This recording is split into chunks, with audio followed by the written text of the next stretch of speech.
ఇప్పటికే నిన్న కాక మొన్న ఒక మీటింగ్ పెట్టాడండి.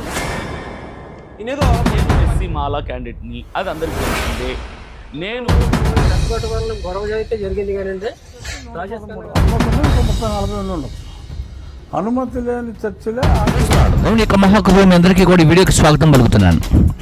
దైవజనులు, సేవకులు, పాస్టర్స్, రెవరెండ్, డాక్టర్స్, సో దైవజనులు సేవకులుగా పిలువబడినటువంటి దేవుని యొక్క సేవ కొరకు సమర్పణ చేసుకొని దేవుని యొక్క సేవ కొరకు తమ ప్రాణాలను త్యాగం చేయాలని, సేవలో ఓడిపోయినా గెలిచినప్పటికీ కూడా బ్రతుకుట క్రీస్తే చావైతే లాభమేని బ్రతికే ప్రతి ఒక్క దైవజనుడు, ప్రతి ఒక్క సేవకుడు, పిలువబడినటువంటి ప్రతి సేవకుడు కూడా సేవకుడుకు సమర్పణ చేసుకుంటే సేవకుడుకు మాత్రమే.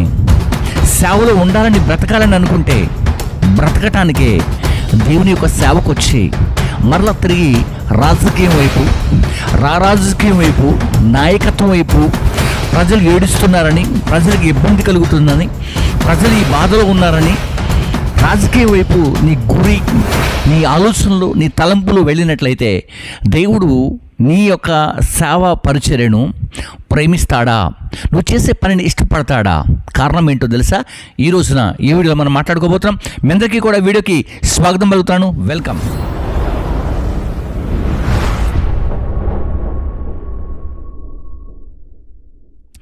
రైట్, ఈ సమయంలో మీ అందరికీ కూడా ప్రభువును రక్షకుడైన యేసుక్రీస్తులో శ్రేష్టమైన శుభాలు తెలియజేస్తాను. రాజేష్ మహాసేన మీడియాలో సేవకులందరినీ కూడా ఎడాపెడ అనేకమైన మాటలతో రాజేష్ మహాసేన సహోదరుడు చాలా మాటలు మాట్లాడుతున్నాడు. కారణం ఏంటి అనంటే రాజకీయం, సేవకులు చేసే రాజకీయం, సేవకులు వెళ్ళే రాజకీయం గురించి మాట్లాడుతున్నాడు. సో ఏంటని నేను చూసినప్పుడు తను చాలా ఇబ్బందిగా మాట్లాడుతున్నాడు. ముందుగా ఆ వీడియో చూద్దాం. Rajesh Mahasena, welcome to Mahasena media. మరొక ఆర్టిస్ట్ అండి ఈయన నిజమైన ఆర్టిస్ట్ కూడా.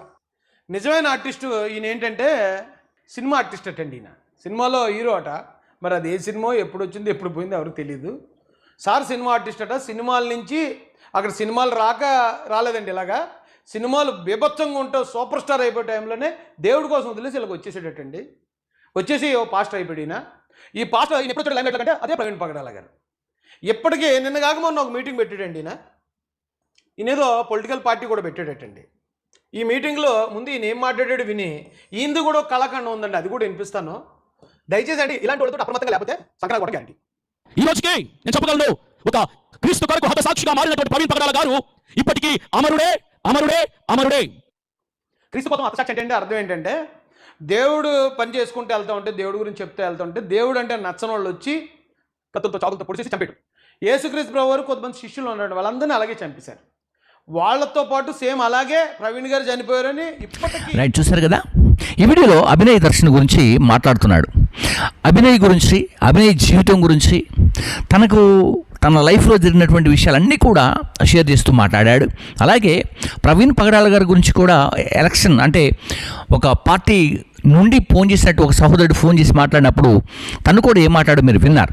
అయితే ఇప్పుడు ఈ విషయాలన్నీ గమనించండి.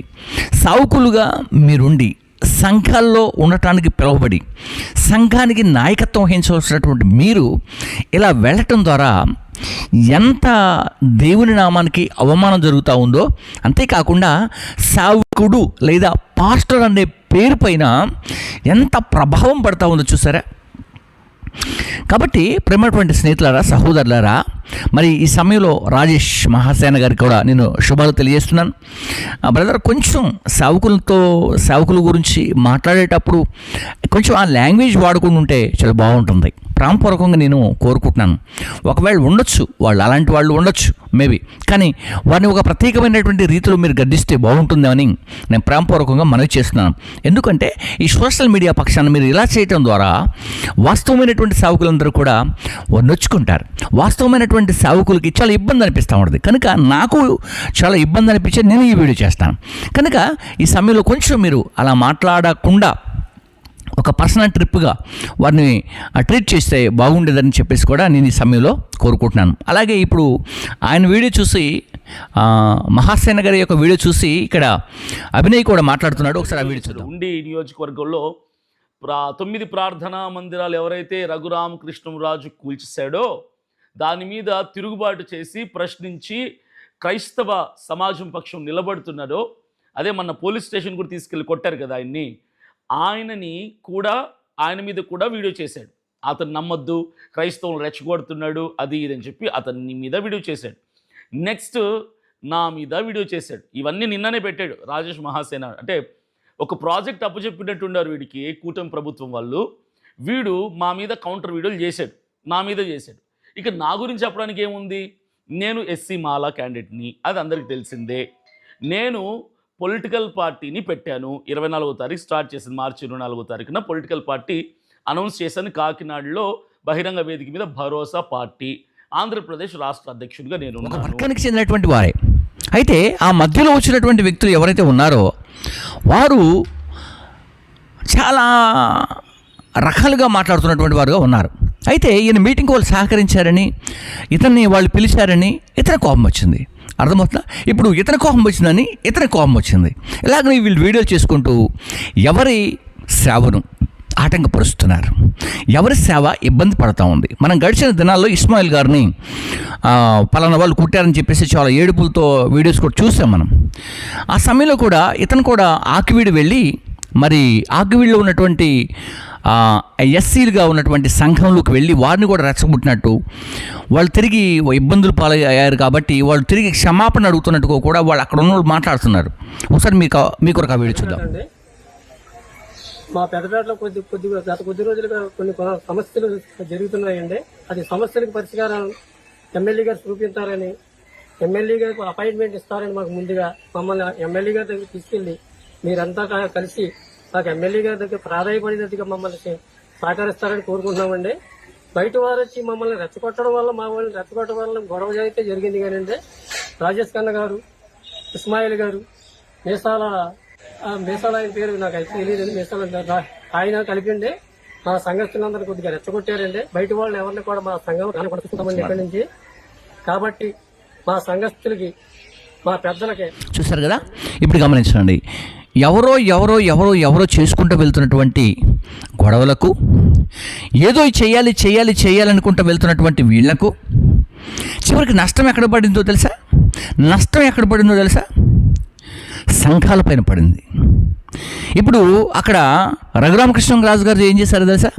ఆ ప్రాంతం అసలు చర్చిలకు ఎన్ని పర్మిషన్లు ఉన్నాయి, ఎన్ని చర్చిలకు పర్మిషన్ లేదు, ముందు అది లిస్ట్ అవుట్ చేయమని చెప్పి వారు ఒక లిస్ట్ తీసుకున్నారు.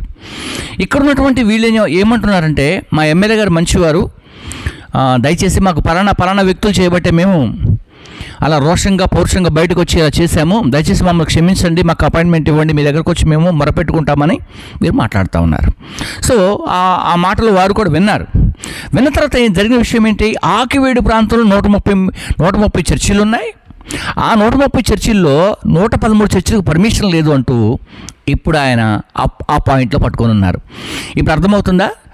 అభినయ్ చేసినా, అజయ్ చేసినా, ఇస్మాయిల్ చేసినా, ఇంకో ఎవరో చేసినా అర్థమవుతుందా? ఇప్పుడు బడన్ ఎక్కడ పడిందో తెలుసా? సంఘాలపైన పడింది, దేవుని సంఘాలపైన పడింది, దేవుని యొక్క సమాజం పైన పడింది, దేవుని యొక్క ప్రజల మీద పడింది.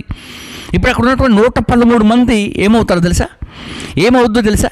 రాబోతున్న రోజుల్లో మీరు చేసినటువంటి ఈ పని, మీకు రాజకీయం చేయాలనిపిస్తే సంఘాలని విడిచిపెట్టి మేము సేవ చేయట్లేదు, I'm a pastor, I'm a leader, political leader అని పేరు పెట్టుకొని దేవుడిచ్చినటువంటి అభిషేకాన్ని, దేవుడిచ్చినటువంటి అవకాశాన్ని, దేవుడిచ్చిన ఆ సన్నిధిని విడిచిరావటం అంటారు. వెళ్ళిపోండి, ఇక మీరు మళ్ళీ రావడానికి అవకాశం లేదు. గెట్ బ్యాక్ అనేది లేదు, గెట్ అవుట్. ఇంకా అభిషేకము కోల్పోయిన కెరూబులాగా వెళ్ళిపోండి, అభిషేకము పోగొట్టుకున్నటువంటి బిలాములాగా వెళ్ళిపోండి. ఇది మీ జీవితంలో మీరు చేసుకోవాల్సినటువంటి అవసరం ఉంది. కనుక ఈ సమయంలో వారు మాట్లాడుతున్నారు, విందాం. ఇస్మాయిల్ అనే ఒక ముస్లిం కన్వర్ట్ క్రిస్టియన్ చర్చిలు నడుపుతున్నాడు. అతను రాజేష్ ఖన్నా అనే ఒకడు, ఇంకెవడో మీసాల రాజు అంట, వాళ్ళ పేర్లు వాళ్ళు చెప్పి వీళ్ళే ఇవన్నీ ఇక్కడ ప్రశాంతంగా ఉన్న మా ఊర్లో ఏముంది, దేవాలయం స్థానంలో దేవాలయం కట్టుకుంటే మనకి వచ్చిన ఇబ్బంది ఏంటి అన్నప్పటికీ కూడా వాళ్ళు వచ్చి మా కుర్రోళ్ళందరినీ అని చెప్పి రాసేసుకోవటం అవి చెల్లవు. జనావాసాల మధ్యన కలెక్టర్ గారు పర్మిషన్ ఇవ్వకుండా చర్చ్ ఉండటానికి వీలు లేదు. ఆకివీడు మండలంలోనే అనుమతి లేని చర్చిలు 113, అనుమతి ఉన్నాయి ఇంకో 30-40 ఉండొచ్చు. అనుమతి లేని చర్చిలే ఆకివీడు మండలంలో 113 ఉన్నాయి. జనాభా లెక్కల ప్రకారం 2% కూడా లేరంటారు. 113 చర్చిలు ఆకివీడు మండలంలో ఉన్నాయి. అంటే ఎంతమంది ఉండాలి? చర్చకు 100 మంది వేసుకో, అంతమంది ఉన్నారు. చూస్తారు కదా, 113 చర్చెస్ మీద పడిందండి బడన్. సరే, ఒక చోట 9 సంఘాలు కూల్చేశారని చెప్పేసి కూడా మాట్లాడారు. దాని గురించి కూడా మాట్లాడదాం, సో నో ప్రాబ్లం. కానీ చూడండి, సావుకులు సేవ చేయకుండా సావుకులు మేము రాజకీయం చేస్తామంటే వచ్చినటువంటి నష్టం ఏంటి తెలుసా? గమనించండి, నేను పలానా వ్యక్తి అని చెప్పట్లేదు, కానీ సావుకులుగా ఉండటానికి ప్రయత్నం చేయండి. సావుకుడు దేవుడు పిలిస్తే సావుకు వచ్చినటువంటి సావుకులు అయితే సావ చేయడానికి ఉండండి. బ్రతుకుంటే క్రీస్తు చావు అయితే లాభం అని వాక్యం తెలియజేస్తూ ఉంది. మీరు దానికోసం పనిచేయండి. కానీ ఇవన్నీ మాకు సంబంధమే. నేను ఇక్కడ పాస్టర్గా ఉంటాను, అక్కడ యాక్టర్గా ఉంటాను, ఇక్కడ డాక్టర్గా ఉంటాను, ఇక్కడ అలా ఉంటాను, లేకపోతే ఇలా రాజకీయ నాయకుడిలాగా ఉంటాను, ఇటు పొలిటికల్ లీడర్గా నేను ఎమ్మెల్యేగా ఎంపీగా పనిచేసుకుంటూ కూడా సేవ చేస్తానని చెప్పేసి మీరు అనుకుంటే దేవుడు మీరు అనుకున్నంతగా ఈజీగా బాధ్యతను అప్పగించేవాడు కాదు. సేవ కొరకు పిలువబడితే సేవకులే, రాజకీయ నాయకులుగా పిలువబడితే రాజకీయ నాయకులే. దేవుని కృప ఉంటే మీ సంఘాల్లో ఉన్నటువంటి వారిని, రాజకీయం పట్ల ఆసక్తి ఉన్నటువంటి వారిని రాజకీయంలోకి పంపించండి, రాజకీయ నాయకులు చేయండి. ఓకేనా? రైట్. మీరు అలా చేయాలని కూడా నేను ప్రేమపూర్వకంగా మనం చేస్తున్నాం. ఈ సమయంలో రాజేష్ మీడియా, మహాసేన మీడియాకి ప్రభునందు శుభాలు తెలియజేస్తాను. ప్రాముఖ్యంగా సేవకుల పట్ల ప్రేమ కలిగి మంచి వ్యక్తులుగా మీరు ఉన్నారు. గడిచిన దినాల్లో కూడా మీరు అలాగే ఉన్నారు. కానీ మీరు ఇప్పుడు కూడా అలాగే ఉండాలని ప్రాముఖ్యంగా కోరుకుంటాను. మరీ ప్రాముఖ్యంగా సేవకుల మాట ఎత్తేటప్పుడు, పాస్టర్స్ మాట ఎత్తేటప్పుడు దయచేసి కొంచెం మీ వాయిస్ను ప్రాముఖ్యంగా ఉంచుకోవాలని కూడా నేను ప్రభుపేట దైవజనుడిగా సేవకునిగా మీకు గుర్తు చేస్తున్నాను. సో అలాగే అభినయ్, నువ్వు సేవకుడు అయితే, సేవకు పిలువబడితే, నీ సంఘం ఉంటే, సంఘానికి నువ్వు కాపరవై ఉంటే, సంఘ కాపరి ఆ కాపరత్వాన్ని విడిచిపెట్టి లోకంలో వెళ్ళాలంటే నువ్వు వెళ్ళొచ్చు, దాన్ని ఎవరు కూడా ఆపలేరు. కానీ ఈ స్కానర్లు పెట్టుడు, ఈ ఫోన్పేలు పెట్టుడు, ప్రతి వీడియోలో అవి పెట్టుకొని, మీడియా ఛానల్ పెట్టుకొని, ఇంకా రాజకీయం పెట్టుకొని ఇవన్నీ చేయటం ద్వారా మీ కులం ఏంటో, మీరేంటో, మీ పద్ధతులు ఏంటో అన్నీ చెప్పేస్తూ ఉన్నారు, మీరే చెప్తున్నారు. కానీ ఇవన్నీ చెప్పుకునే రోజులు కాదు బ్రదర్. వీలుగా ఉంటే దేవుని సేవకు పిలువబడితే అన్నీ తగ్గించుకొని ఇవన్నీ మానేసి, సంఘమే నిన్ను పోషిస్తుంది, సంఘమే నిన్ను ఆదుకుంటుంది, సంఘమే నీకు కావాల్సినవి కూడా సమకూరుస్తుంది. కనుక ఈ ఫోన్పేలు, గూగుల్ పేలు ఇవన్నీ పెట్టుకొని, స్కానర్స్ పెట్టుకొని ప్రజలందరూ కూడా చూస్తున్నారు. ఒక విషయాన్ని, ఆ విషయాన్ని కూడా మీరు గమనించాలని ప్రభుపేట మనవి చేస్తున్నాను. మరి ప్రాముఖ్యంగా అజయ్ బాబు గారికి కూడా శుభాలు తెలియజేస్తున్నాను. అన్న, మీరు కూడా దయచేసి గమనించండి, రాజకీయమా సేవన. సో సెలెక్ట్ మీరు మీ ఇష్టమైనటువంటి దాన్ని సెలెక్ట్ చేసుకుంటే బాగోదు. దేవుడు సెలెక్ట్ చేసిన దాన్ని మీరు ఆస్వాదించాలని, అలా సేవలో ముందుకు వెళ్ళాలని కూడా నేను కోరుకుంటున్నాను. మరి ప్రాముఖ్యంగా ఆ ప్రాంతానికి రఘురామకృష్ణరాజు గారికి నేను హృదయపూర్వకమైనటువంటి శుభాలు తెలియజేస్తాను సార్. దయచేసి మీకున్నటువంటి ప్రెషర్లో, మీకు జరిగినటువంటి ఈ విషయాలలో వీటన్నిటిని కూడా మనసులో పెట్టుకొని, మరి ఇతర సంఘాలపైన, ఇతర సంఘాల మీద మీ కనుదృష్టి పెట్టి, గవర్నమెంట్ పరంగా పర్మిషన్స్ లేవు అంటూ సంఘాల యొక్క లిస్టును, వాళ్ళ పేర్లను అన్నీ కూడా చదువుతూ ఉన్నారు. మీరు చదివారు కూడా, నేను విన్నాను. కానీ అవన్నీ కూడా దేవుడి కృప కట్టబడినటువంటి సంఘాలు సార్. అవి నిన్న మొన్న కట్టినటువంటి సంఘాలు కూడా కాదు.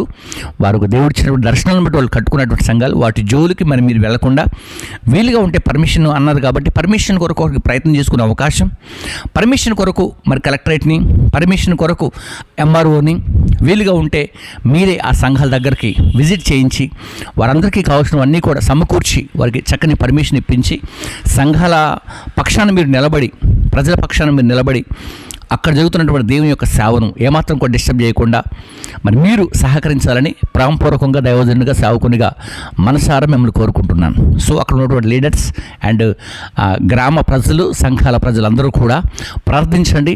అందరూ కూడా మనసు మార్చుకోండి. ఎవరొచ్చి రెచ్చగొట్టినప్పటికీ రాజకీయ పరంగా, ఎవరొచ్చి రెచ్చగొట్టినప్పటికీ వారి స్వలాభం కొరకు, ఎవరొచ్చి రెచ్చగొట్టినప్పటికీ పలానా విషయం అన్నప్పుడు దయచేసి క్రైస్తవ సంఘాలు, దేవుని యొక్క సంఘాలు, దేవుని యొక్క బిడ్డలు దేనికి కూడా మిస్ఫైర్ కాకుండా, ఏది కూడా దేవుని చిత్తం లేకుండా మీరు సొంత నిర్ణయాలతో బయటికి రాకూడదు. అలాగే చేయకూడదు. ఇవి చేయమంటేనే చేయాలి, బైబిల్ తెలియజేస్తూ ఉంది.